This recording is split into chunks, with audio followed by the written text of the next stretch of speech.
not running scared. It's just to try to de-escalate and calm the whole situation. It can be very scary, as you do have the right to remain silent. But with someone that has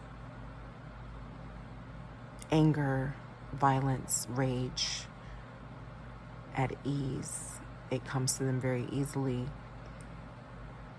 Your silence is not going to always help you in that matter. But in more light matters, a lot of times if you're, dealing with coworkers, you're even, in a grocery store, bypassing someone and,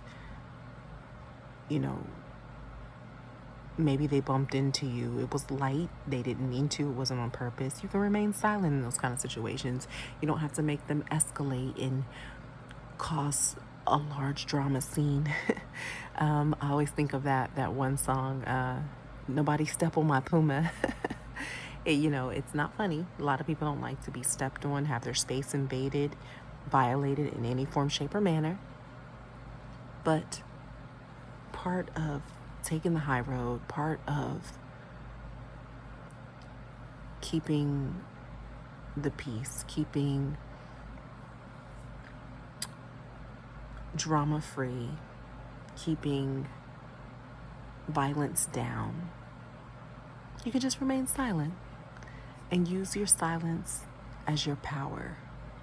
And when you either get with other people who can hear your story out, who want to agree with the way you handled it, who may not agree with how you handled it, but you'll see that you come out on the end much better.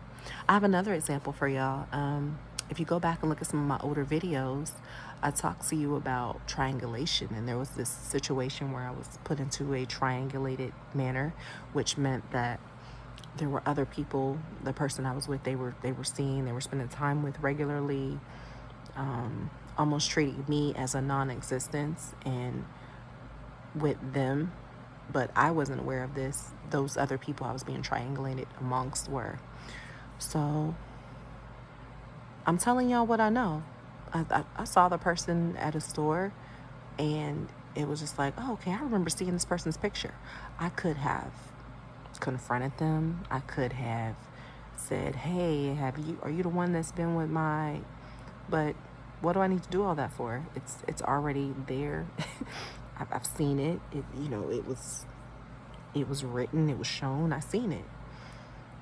And sometimes you just want to get that confirmation. With confirmation you already have.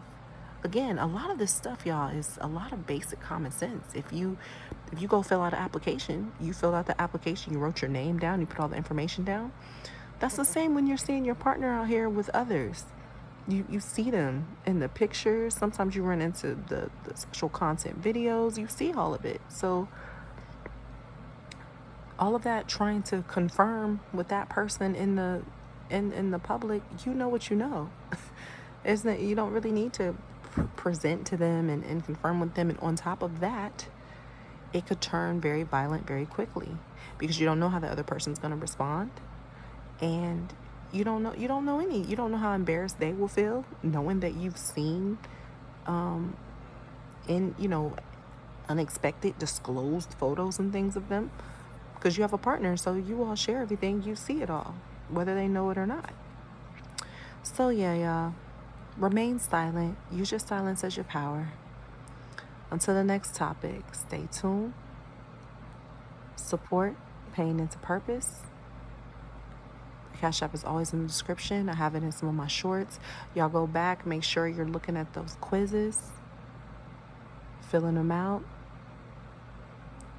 and continuing to just listen to the videos. Again, I don't have all the answers, y'all, but if I can help someone to stay away, prevent from enduring, running into unnecessary pain. That's what I call a lot of it's unnecessary. For someone to even take your peace on purpose is horrible. It's a horrible thing. But yeah, stay tuned for the next topic, y'all. Speak 223. Comfort to speak. Support, support, support. Support what supports you.